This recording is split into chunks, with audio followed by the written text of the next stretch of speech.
क्या कर रहे थे हम लोग?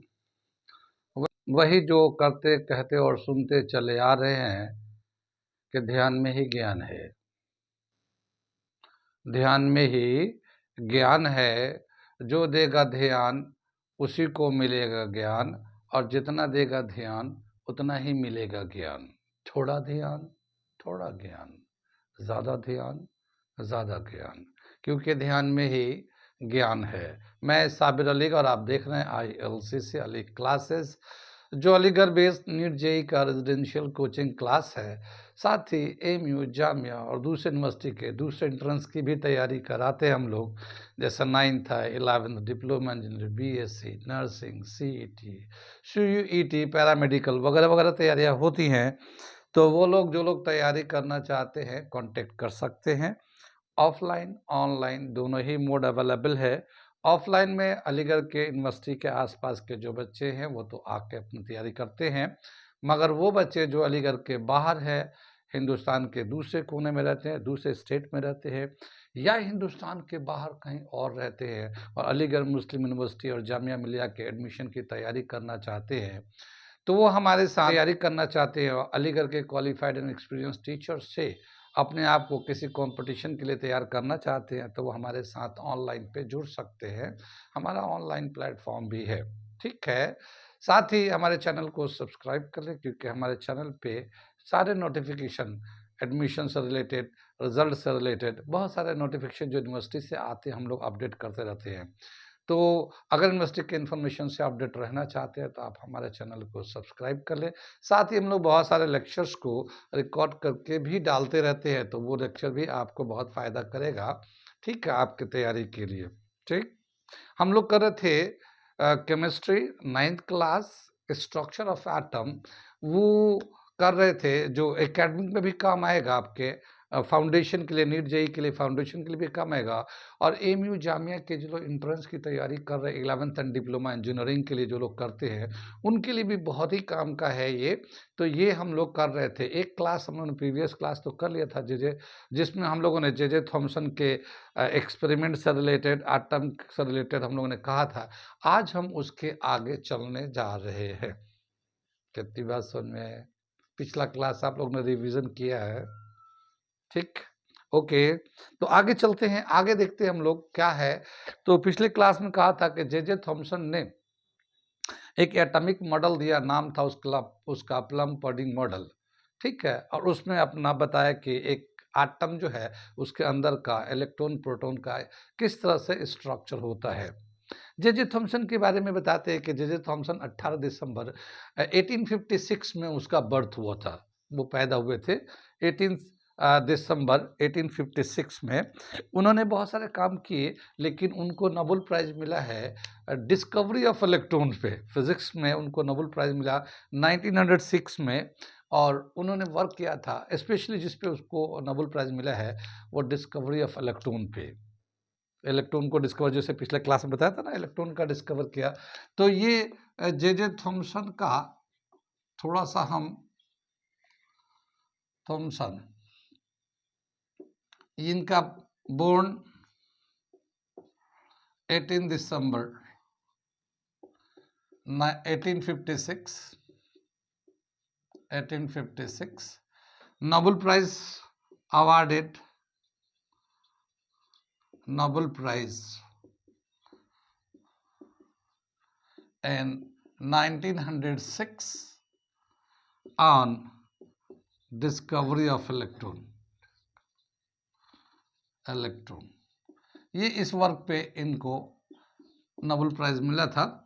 और साथ ही इनके साथ जो एसोसिएट, हमने बताया था कि बहुत सारे इनके साथ एसोसिएट भी थे, उनके एसोसिएट भी बाद में चल को उनको भी नोबेल प्राइज मिला है। और ऐसे बताते कि उनके जो एसोसिएट थे या असिस्टेंट थे, वो 7 ऐसे साइंटिस्ट हैं उनके फॉलोअर में जो जिनको नोबेल प्राइज बाद में मिला है। 7 ऐसे उनके एसोसिएट बाद में उनको नोबेल प्राइज मिला है। तो एक अच्छा इन्होंने वर्क किया है एटॉमिक स्ट्रक्चर से रिलेटेड। लेकिन हमने बताया क्या कि जे थॉमसन का जो एटॉमिक मॉडल था उसको टाइम के साथ साथ चेक करने लगे कि क्या इन्होंने जो मॉडल दिया है एटॉमिक स्ट्रक्चर से रिलेटेड, ये ओके है, ठीक है ना, वेरीफाई करता है नहीं करता, तो उसको एटॉमिक स्ट्रक्चर को दोबारा से फिर से कई सारे साइंटिस्ट ने उस पर वर्क करना शुरू कर दिया।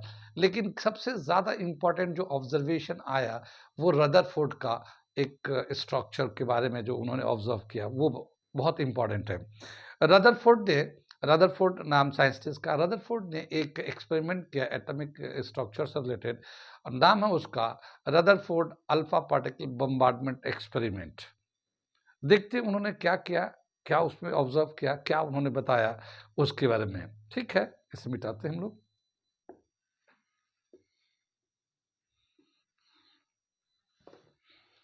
Rutherford alpha particle bombardment experiment क्या बताते हैं इसमें कि रदरफोर्ड ने अल्फा पार्टिकल को यूज़ किया एटम के स्ट्रक्चर को स्टडी करने के लिए। अल्फा पार्टिकल किसको बोलते हैं, बोला क्या कि ये जो है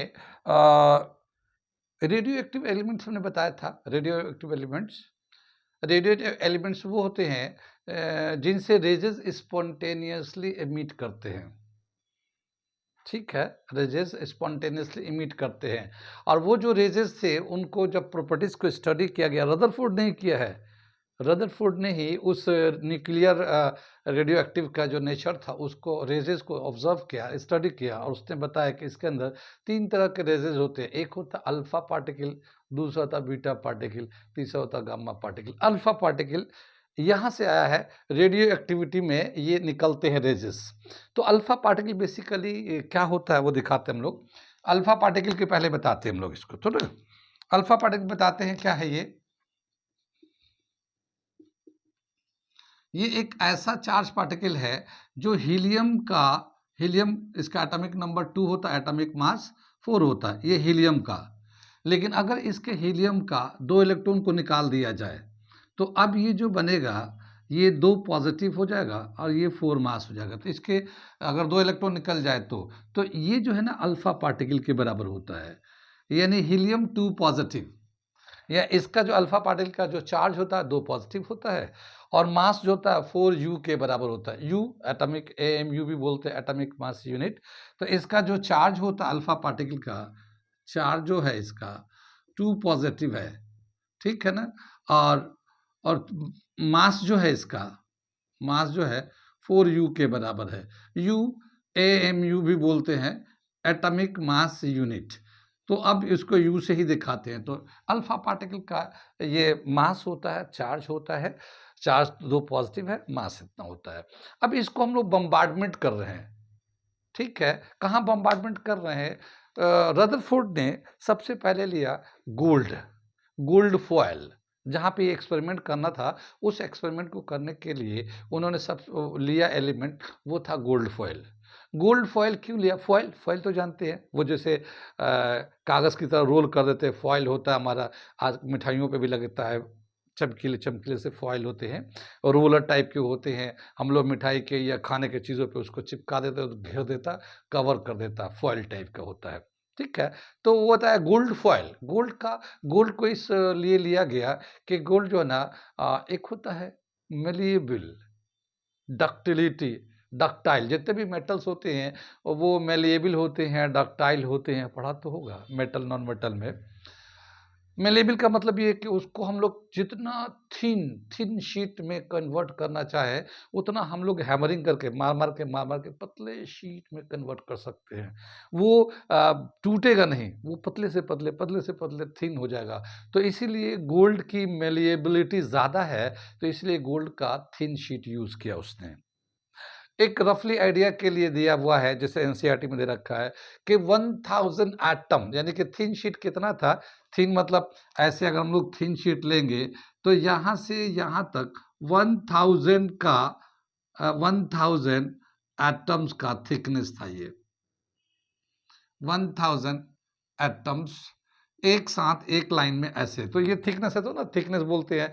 तो यहाँ से यहाँ तक जो थिकनेस था, तो एक एटम का ये जो साइज हो सकता है उसको 1000 एटम को एक साथ रख दें तो इतना थिकनेस के बराबर लिया गया। ये एक दिया हुआ, वैसा कोई नहीं है, लेकिन हाँ इसलिए इस पॉइंट को हम बता रहे हैं कि कंपटीशन का कोई भरोसा नहीं, कुछ भी पूछ लेते हैं। तो इसलिए मैं इसको बता रहा हूँ कि क्या पता यही पूछ ले कि what was the thickness of the gold foil which was used by Rutherford for alpha particle scattering experiment. ये स्कैटरिंग एक्सपेरिमेंट भी कहलाता है, alpha particle bombardment experiment, alpha particle scattering experiment भी कहलाता है। स्कैटर्ड का मतलब हम समझा रहे हैं, कितनी बात सुनिए। तो बताते हैं कि रदरफोर्ड ने गोल्ड फॉयल लिया जिसका थिकनेस था 1000 एटम के बराबर था, ठीक है, और उसके ऊपर अल्फा पार्टिकल को बम्बार्ड किया गया। अल्फा पार्टिकल को बम्बार्ड किया, बम्बार्ड का मतलब अल्फा पार्टिकल को स्पीड से भेजा गया कि क्या होता अल्फा पार्टिकल के साथ, ठीक है। जैसे हमें तो याद है कि जे थॉमसन ने कहा था कि भाई ये एटम इसका वाटरमेलन की तरह होता है, और ये इसमें जो पॉजिटिव पार्ट होते हैं ये पल्प की तरह होता है, और जो इलेक्ट्रॉन होते हैं वो सीड्स की तरह होता है। ऐसा तो हम लोगों ने पीछे दिया था, कितनी बात सुन में। तो ये जो पॉजिटिव पार्ट है, जो पल्प है, वो पॉजिटिव है। अब अगर ये अल्फा पार्टिकल को, जिस पे 2 पॉजिटिव है, अगर हमने इसमें बम्बार्ड कराएं, यानी इसको इसका थिन शीट लेंगे, तो ये तो ऐसे इसमें से एक, जैसे हम लोग मान लो खरबूजे का एक पतले से शीट काट लिया, तरबूजे का एक पतला शीट काटा, खाते ना काट करके पीसेस, स्क्वायर पीस बनाते हैं, इस तरह से खाते हैं, तो एक पतला शीट्स बना देते हैं हम लोग। तो ये हम लोगों ने एक शीट बना लिया, तो जाहिर है इसके अंदर जो है ये हमारा रेडिश कलर का पल्प होगा, इसके अंदर ये हमारा रेडिश कलर का पल्प होगा। कितनी बात सुन ली। और इसमें सीड्स होंगे ऐसे, ठीक है, ये सीड्स भी मिलेंगे हमें इसमें, जहां तहां सीड्स भी मिल जाएंगे। अब हम लोग अल्फा पार्टिकल को बम्बार्डमेंट करते हैं, 2 पॉजिटिव को ऐसे बम्बार्ड करेंगे। कितनी बात समझ में।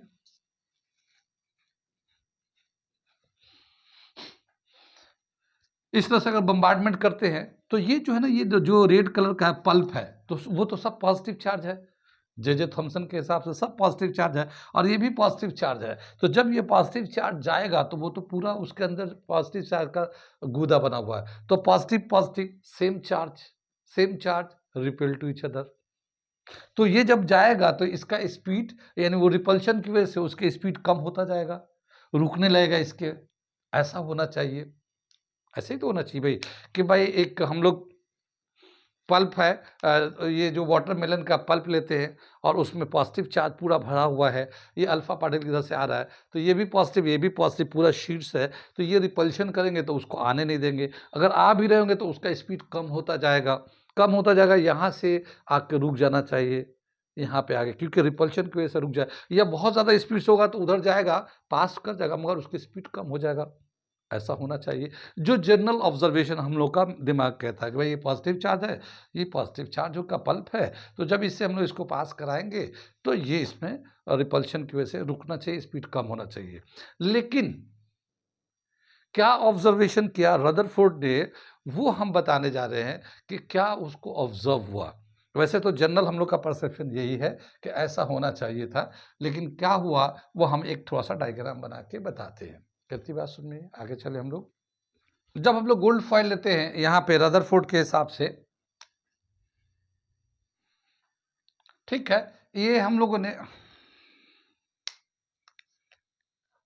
ये गोल्ड फॉइल लिया, गोल्ड थिन शीट लिया, और ये जो थिकनेस है, जैसे हम लोग को एनसीईआरटी में दे रखा है, हम लोग मान लेते हैं कि यहाँ से यहाँ तक जो है ना 1000 एटम है, gold atom, 1000 atoms of gold, ठीक है ना, ये इतना थिकनेस था इसका। अब इधर से अल्फा पार्टिकल को एक स्पीड से बम्बार्ड करेंगे, तो क्या ऑब्जर्व करते हैं इतने सारे एटम को, तो यहाँ से अल्फा पार्टिकल, बहुत सारे अल्फा पार्टिकल को बम्बार्ड कर रहे हैं, बहुत सारे अल्फा पार्टिकल को इधर से बम्बार्ड कर रहे हैं, ठीक है। तो यहाँ तो किधर से क्या हो रहा है, ये तो अल्फा पार्टिकल बम्बार्ड करने के बाद क्या देख रहे हैं, कुछ तो इधर चला गया, कुछ यहाँ चला गया, फिर कुछ सीधा भी गया, ठीक है, कुछ ऐसे जा रहे हैं। लेकिन यहाँ पे जब अल्फा पार्टिकल बम्बार्ड कर रहे हैं तो इतने सारे एटम्स हैं, कौन सा एटम से क्या हो रहा है ये समझ में नहीं आ रहा, क्योंकि ये जो इलेक्ट्रॉन, ये जो अल्फा पार्टिकल है डिफ्लेक्ट कर गया, इधर स्कैटर कर गया, तो किधर से किया, किससे किया, ये समझ में बात नहीं आ रही है, ठीक है ना। तो अब हम लोग क्या करते हैं कि इसको एक हम लोग ऐसा एज्यूम करते हैं कि वो हम लोग एक ही एटम का थिकनेस लिया है, एक एटम का थिकनेस है, बस एक एटम है वो, और उससे अल्फा पार्टिकल बम्बार्ड कर रहे हैं, ठीक। उससे एक एटम को जैसे ये छोटा-छोटा बनाया, एक एटम को हम बड़ा बना के दिखाते हैं और वो जो ऑब्जर्वेशन हो वो हम समझना चाहते हैं। कितनी बात समझ में? तो ये तो एक हमने जनरल उसके थिकनेस के हिसाब से बना लिया, लेकिन मैं एक दूसरा स्ट्रक्चर बनाने जा रहा हूँ, जिसको हम लोग एक एटम के रिस्पेक्ट में क ऑब्जर्वेशन करेंगे। जो उन्होंने ऑब्जर्वेशन किया था रदरफोर्ड ने, उसको हम लोग एक एटम को लेके हम बताने जा रहे हैं। कितनी बात समझ में? अब हम लोगों ने एक एटम को ले लिया और अब हम देखते हैं कि एक एटम के थ्रू जब हम लोग अल्फा पार्टिकल को बम्बार्ड करते हैं या अल्फा पार्टिकल को प्रोजेक्ट करते हैं इस एटम के थ्रू, तो क्या हो रहा था जो रदरफोर्ड ने ऑब्जर्व किया, तो उसको हम लोग लिखने जा रहे हैं। क्या है? तो बताते हैं कि जब इधर से अल्फा पार्टिकल, बहुत सारे अल्फा पार्टिकल को बम्बार्डमेंट कर रहे हैं, बहुत सारे अल्फा पार्टिकल को बम्बार्डमेंट किया, तो क्या देखा कि ज़्यादातर तो अल्फा पार्टिकल,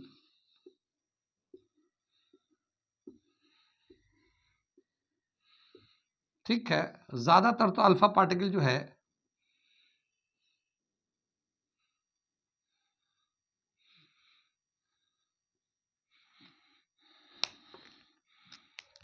ये हम इसको बताने जा रहे हैं कि जैसे ये एक एटम को सेलेक्ट किया, इधर से बहुत सारे अल्फा पार्टिकल को बम्बार्डमेंट करते हैं, ठीक है, तो क्या देखा गया कि ज़्यादातर अल्फा पार्टिकल सीधे जा रहे हैं। वो कहाँ जा रहे हैं? तो बताते हैं कि ये एक हमारा स्क्रीन बनाया गया था, यहाँ पे जो एक स्क्रीन था इस तरह से, ऐसे ये चारों तरफ से घेर रखा है इसको, स्क्रीन को, और इसके ऊपर जो है ना जिंक सल्फाइड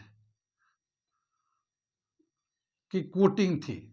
जिंक सल्फाइड की कोटिंग का मतलब ये है कि इस पे जिंक सल्फाइड लगा हुआ था, जैसे ये इसकी कोटिंग है, इसके अंदर जो है ना ऐसे कोट कर रखा है जिंक सल्फाइड का, ठीक है, ऐसे पूरे ये जिंक सल्फाइड का पूरा इसमें कोटिंग है, ठीक। अब क्या हुआ कि जब जैसे ये अल्फा पार्टिकल गया इधर से, तो ये सीधा जा रहा, तो यहाँ पे बहुत सारे स्पॉट्स बन रहे हैं। जैसे ये सीधा गया तो यहाँ पे जाएगा सीधा, तो यहाँ स्पॉट, यहाँ स्पॉट, ये तो बहुत सारे स्पॉट्स यहाँ मिल रहे हैं, बहुत सारे यहाँ से बहुत सारे मिल रहे हैं, ठीक है ना। Maximum most of this alpha particle यहाँ आके स्पॉटेड आ रहा है, और कुछ कुछ इधर दूर भी आ रहा है, यहाँ पे कुछ आ रहा है, कुछ यहाँ पे भी आ रहा है, कुछ थोड़े से यहाँ से भी आ रहा है, तो यहाँ पे जो है ना थोड़े से आ रहे हैं, वेरी फ्यू, कुछ इसमें यहाँ पे भी दिख रहे हैं, यहाँ पे भी दिख रहे हैं। कितनी बात सुन में, और कुछ यहाँ से भी एक दो देख रहे हैं, कुछ कुछ यहाँ से भी आ रहा है, इधर से भी आ रहा है, और इतने बहुत सारे जब बम्बार्डमेंट कर रहे हैं तो कुछ एक दो यहाँ पे भी आ रहे स्पॉट।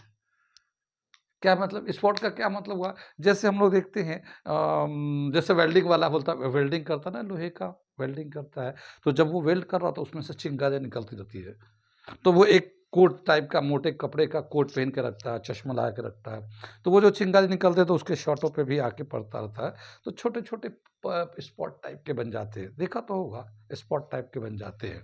कितनी बात समझ में आई? तो क्या बताया, उसी तरह से यहाँ पे जब बम्बार्डमेंट किया गया अल्फा पार्टिकल को, तो ये जो जिंक सल्फाइड का अंदर से कोटिंग था, वो जहाँ पे ज़्यादा आके अल्फा पार्टिकल कोलाइड किया, वहाँ पे स्पॉट्स ज़्यादा बन गए। तो क्या देखा गया कि ज़्यादातर अल्फा पार्टिकल तो यहाँ-यहाँ ही पड़े हुए हैं, मगर फिर ऑब्ज़र्व किया गया कि और कहीं पे गया या नहीं, कहीं और स्पॉट बना या नहीं।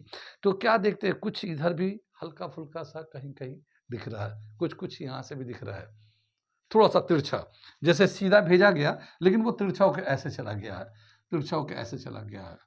ठीक है, और कहीं चेक किया गया कि और कहीं है, तो कहीं-कहीं भी मिलता था, लेकिन देखा गया कि कुछ ऐसे भी मतलब 1-2 स्पॉट यहाँ पे भी मिल रहे हैं, यहाँ पे भी 1-2 स्पॉट्स मिल रहे हैं। यानी ये स्पॉट्स को देख के समझ में क्या आया कि जब कभी अल्फा पार्टिकल को एक एटम से पास कराते हैं, तो ज़्यादातर जो अल्फा पार्टिकल है वो सीधा जाता है, इसीलिए यहाँ पे बहुत सारे स्पॉट्स मिलते हैं। कुछ बेंड कर जाते हैं, तभी तो वही स्पॉट्स यहाँ मिलते हैं, वरना सीधा तो यहीं तक रहना चाहिए, यहाँ से यहाँ तक रहना चाहिए, ठीक है। कुछ यहाँ पे भी दिखते हैं, कुछ इधर भी दिखते हैं, इसका मतलब ये थोड़ा-सा बेंड किया है, थोड़ा-सा बेंड किया है, और कुछ बेंड किया है, और जो अगर इधर भी स्पॉट मिल रहा है, तो इसका मतलब ये पूरा ही बाउंस किया है, बाउंस बैक किया है ये।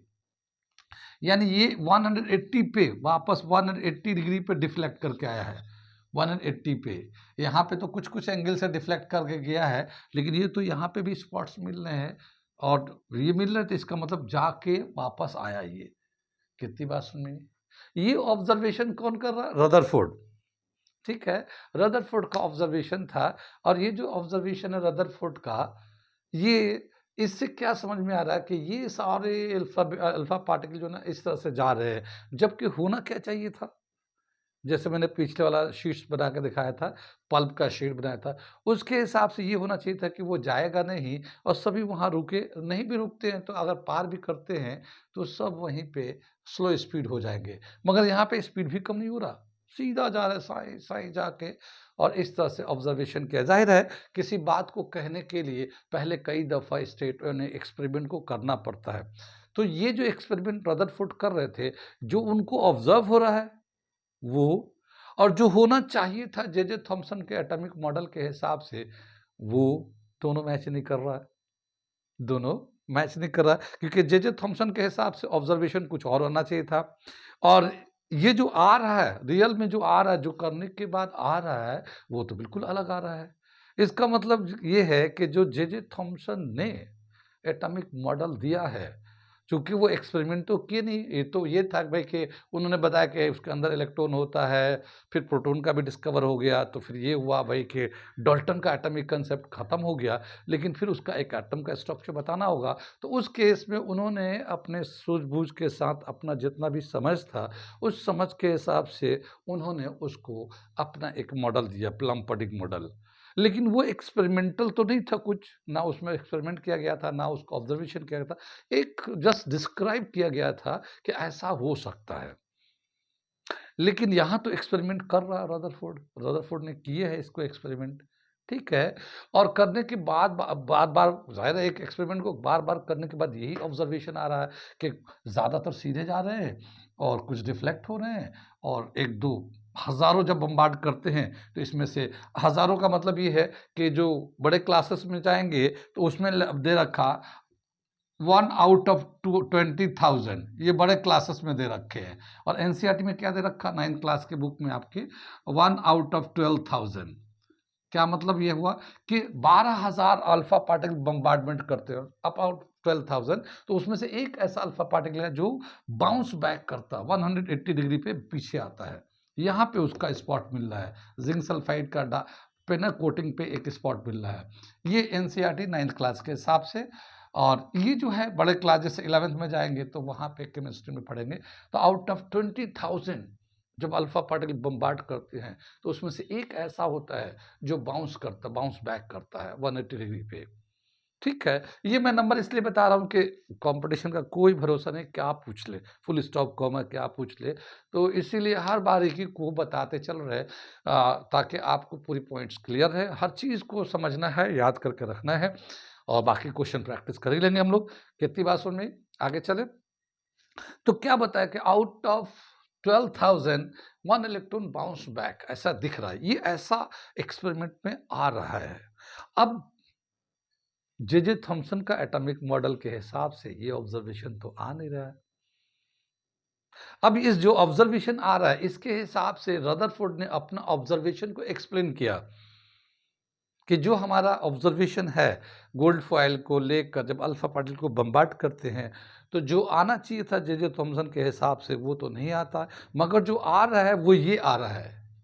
और जो ये आ रहा है वो क्या क्या आ रहा है, मैं उसको पॉइंट्स में लिख देता हूँ, ठीक है ना, उसको पॉइंट्स में लिख देता हूँ ताकि वो आपको याद करना भी है, तैयार भी करना है एग्जाम के लिए भी और कंपटीशन के लिए भी, तो इसलिए मैं उसको पॉइंट्स में लिखता हूँ, ठीक है। मिटाऊंगा इसको, आप लोग बना लीजिए, फिर मैं उसको पॉइंट्स में लिखता हूँ, ओके।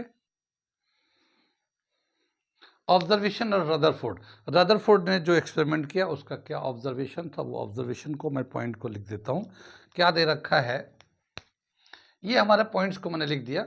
ऑब्जर्वेशन ऑफ रदरफोर्ड में क्या दे रखा है, most of the alpha particle about 99% passes through the atom undeflected, ठीक है ना।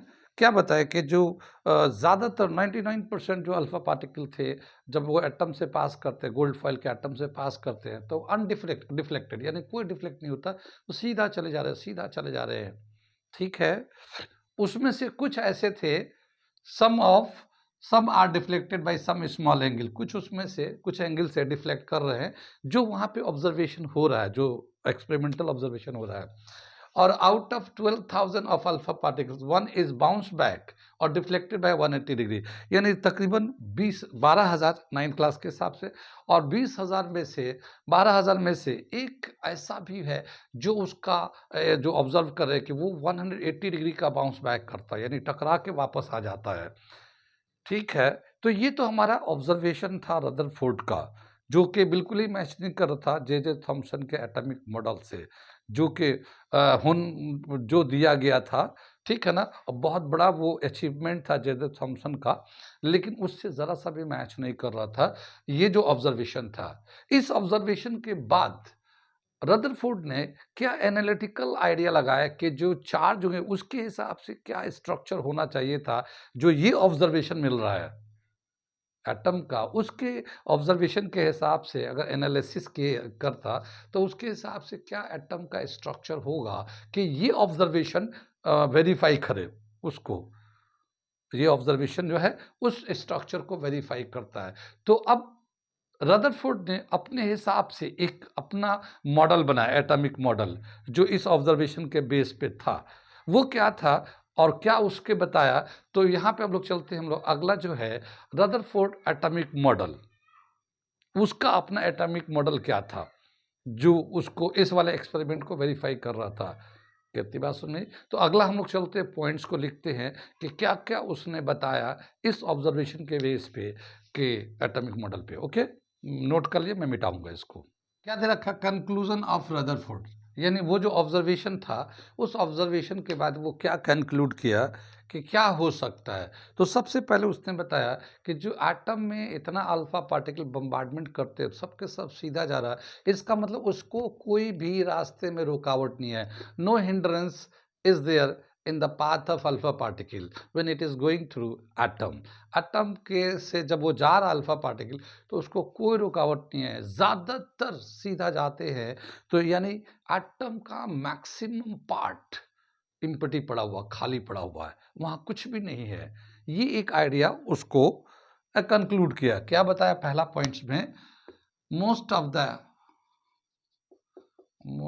The space of atom is space of an atom is empty।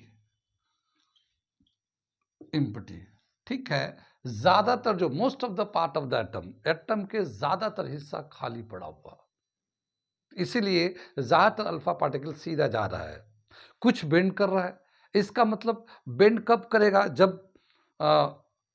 Repel करेगा। जैसे मान लो एक उसका जो है इसका उसके अपने रदरफोर्ड के हिसाब से उसने एक अपना आइडिया दिया कि पॉजिटिव चार्ज जो है ना यहाँ पे होगा, वेरी स्मॉल। जैसे ये एक एटम है, इस एटम में ज्यादातर हिस्सा खाली पड़ा हुआ है, तो जो भी अल्फा पार्टिकल जाएगा वो सीधा निकल जाएगा, और यहाँ पे पॉजिटिव चार्ज है। ठीक है, पॉजिटिव चार्ज है। ठीक, अगर कोई अल्फा पार्टिकल इसके बहुत करीब से जाएगा, कोई अल्फा पार्टिकल अगर बहुत करीब से जा रहा है, जैसे ये मान लो ये बहुत ही करीब से गया अल्फा पार्टिकल, तो ये पॉजिटिव, ये भी पॉजिटिव है, तो दोनों जो पॉजिटिव था तो ये रिपल्शन होगा, तो ये इस तरह से बेंड कर जाएगा, इस तरह से। कितनी बात सुन में, तो कुछ बेंड करते, कुछ इधर उधर जाते हैं। तो क्या लिखा उसके लिए, ठीक है, दूसरा पॉइंट लिखा, the positive charge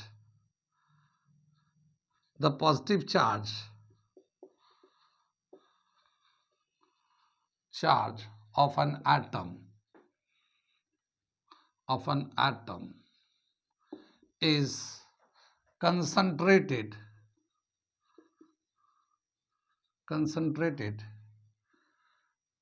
on a very small part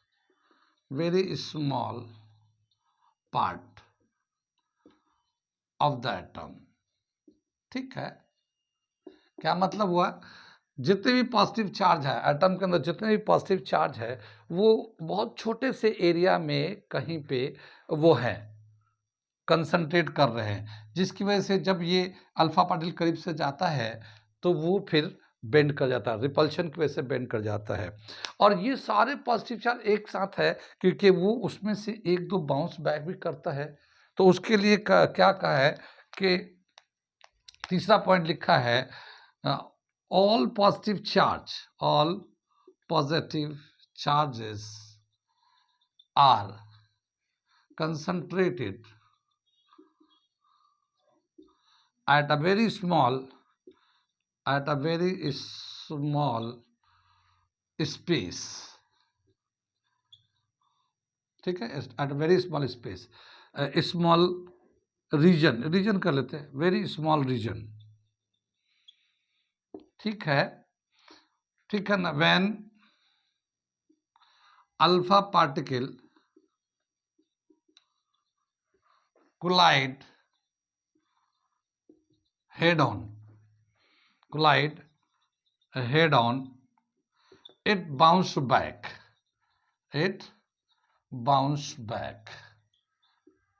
ठीक है। यानी कि बताया क्या कि जितने भी पॉजिटिव चार्ज है वो बहुत छोटे से एरिया में है, वेरी स्मॉल रीजन में है, और जब अल्फा पार्टिकल उससे कोलाइड करता है तो वो बाउंस बैक कर जाता है। यानी इतना पॉजिटिव चार्ज है वहाँ पे कि अल्फा पार्टिकल दो पॉजिटिव चार्ज होगा, एक तो चार्ज और दूसरा मास है 4u, और उसके बाद वो बहुत स्पीड से जा रहा होता है, उसका मोमेंटम भी होगा, मगर टकराने के बाद भी वो उसके वापस आ जा रहा है, टकराने के बाद वो उतना वापस आ रहा है। इसका मतलब वहाँ पे जितना भी चार्जेस और मास है सब वहीं पे, चार्ज और मास सब वहीं पे कंसंट्रेट कर रहा है। पॉजिटिव चार्ज, सारे पॉजिटिव चार्ज, ठीक है ना। All positive charge and mass are concentrated out a very small part. All positive charge and mass, जितने भी मास है या चार्ज है वो सब एक, यहाँ पे हम लिख देता हूँ ऑल पॉजिटिव चार्ज एंड मास, यहाँ पे मैं एक and mass are concentrated at a very small region. When alpha particles collide head on, it bounce back, ठीक है ना। तो एक एटम के अंदर जितना भी मास है और चार्ज है, पॉजिटिव चार्ज, वो सब के सब एक पॉइंट पे वेरी स्मॉल पार्ट में कंसंट्रेट कर रहा है। क्योंकि जब अल्फा पार्टिकल 20,000 का मतलब समझ में आ रहा है, यानी भी मास है और चार्ज है सब, क्योंकि जब 12,000 अल्फा पार्टिकल बम्बार्डमेंट करेंगे एक साथ तो वो बहुत छोटी सी जगह में होगा, तभी तो एक टकरा क्या रहा है, बाकी सब तो पास वाले थोड़ा डाइवर्ट कर, जो बहुत करीब से जा रहे हैं वो डाइवर्ट हो जा रहे हैं, जो थोड़ा सा दूर जा रहा है वो सीधा निकल जा रहे हैं, और जो बिल्कुल सीधा जा रहा है उसको जगह ही नहीं इधर उधर जाने के लिए, वो बिल्कुल सीधा जाकर टकरा रहा है वापस आ रहा है। लेकिन बहुत कम छोटी सी जगह में होगा, तभी तो एक ही वापस आ रहा है, एक दो वापस आ रहा है। 12,000 जब जा रहे हैं तो उसमें से सिर्फ एक दो टकरा के वापस आ रहा है। क्या मतलब हुआ कि बहुत छोटी सी जगह में है। तो ये जो है इसने ऑब्जर्व किया, कंक्लूजन ड्राइव किया रदरफोर्ड ने, कि जो हमें एक्सपेरिमेंट कर रहे हैं उसके हिसाब से ये हमारा एक कंक्लूजन आ रहा है इसका, कि ये जो पूरा स्ट्रक्चर अंदर में क्या एटम के अंदर होगा, उसके हिसाब से जो मेजरमेंट किया गया है, जो मेजरमेंट बताया है कि जो एटम का साइज है, और जो पॉजिटिव चार्ज है जहाँ पे वो कंसंट्रेट कर रहा है, उसको मेजरमेंट करने के बाद बताया कि अप्रॉक्सीमेटली ये 1 लाख टाइम्स छोटा है। ये न्यूक्लियस जो है ना एटम के साइज से भी 1 लाख गुना कम है। अभी मैं लिखता हूँ इसको, ठीक है, आगे बताता हूँ। ठीक, यहाँ तक समझ में आ गया। तो ये कंक्लूजन था रदरफोर्ड का, इसे नोट कर लिए, इसे मिटाइए। फिर मैं उसके बाद रदरफोर्ड ने अपना एक एटॉमिक मॉडल दिया, जो जे थॉम्सन के एटॉमिक मॉडल को रिजेक्ट कर दिया, ठीक है ना। तो अब हम लोग देखने जा रहे हैं J Thomson, Rutherford atomic model क्या था। पहले मैं थोड़ा सा इसको बताता हूँ साइज के। रदरफोर्ड एटॉमिक मॉडल में क्या उसने बताया, जो रदरफोर्ड ने ऑब्जर्व किया वो बताते हैं हम लोग। सबसे पहले बताया क्या कि एटॉमिक मॉडल के हिसाब से all positive charges and mass of an atom is concentrated at a very small region called nucleus. उसको उन्होंने न्यूक्लियस का नाम दिया। The size of nucleus, the size of nucleus is very small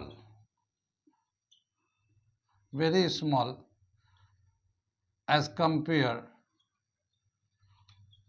to size of atom.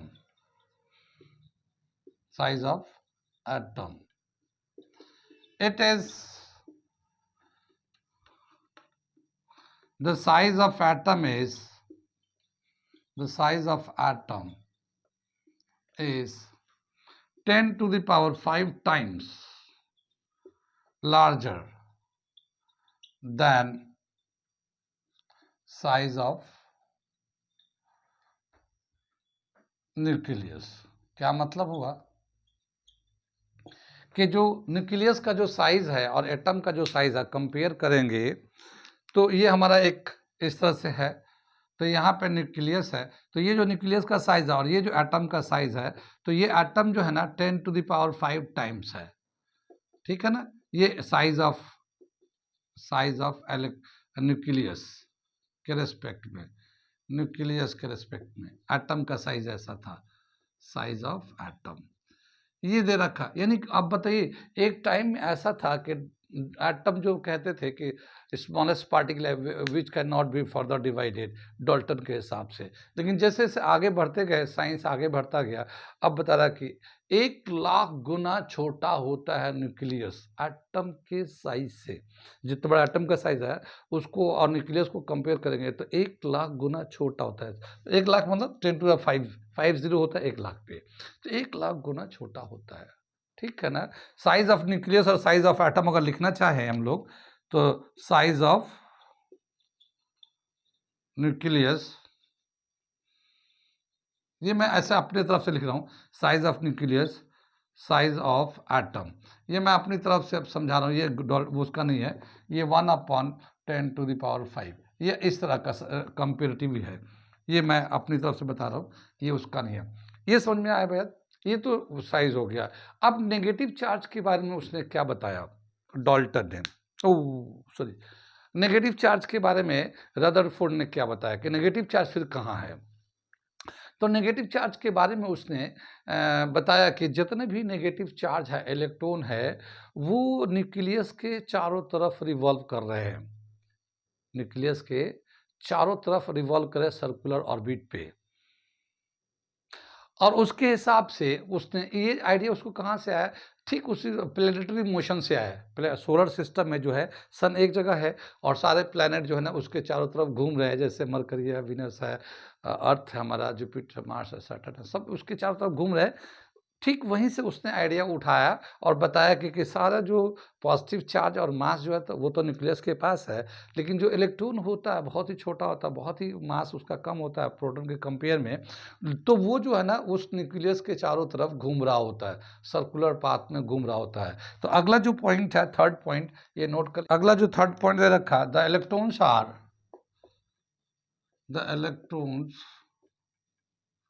Are revolving around the nucleus